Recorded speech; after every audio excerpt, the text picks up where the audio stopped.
Good morning kabukid. Alam kong medyo matagal din akong hindi nakapag-upload at ayun nga, na-busy din ako pag minsan may ginagawa ko kabukid. At ito nga pala kabukid yung sinasaka ko. Yan at magandang panahon ngayon kabukid at yun, spraying ko kabukid gawa ng nasira na, gawa ng kinain ng kuhol kabukid.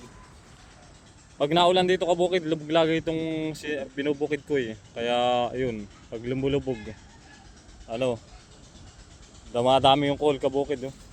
Ang laki na nasira, halos kalahati ng kabukid. Kaya ngayon ay spraying ko at magandang panahon, mainit. Sobrang dami ng kuhol kabukid. Sinira na yung kinain. Kalahati ang sira kabukid. Ang daming kuhol, kaya spraying ko ng pang kuhol.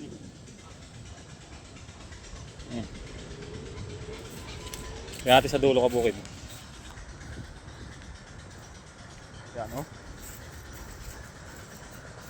kalahati ang sira, napakalaki. Hanggang doon sa dulo yung kabukid. Hanggang sa dulo. Hanggang dito, ang dami ng kuhol. Yan parang graba. Ang kinalat, sinabog.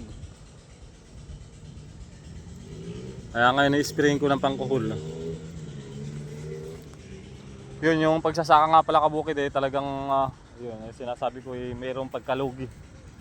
Kaya ang puhunan na lang dito ay tiyaga at kahit paano para mabawi natin at mataniman ng bago ulit ito para hindi naman lalo tayo mas malugi kabukid. Yo kabukid, at samahan nyo ako mag-spray ng pangkuhol.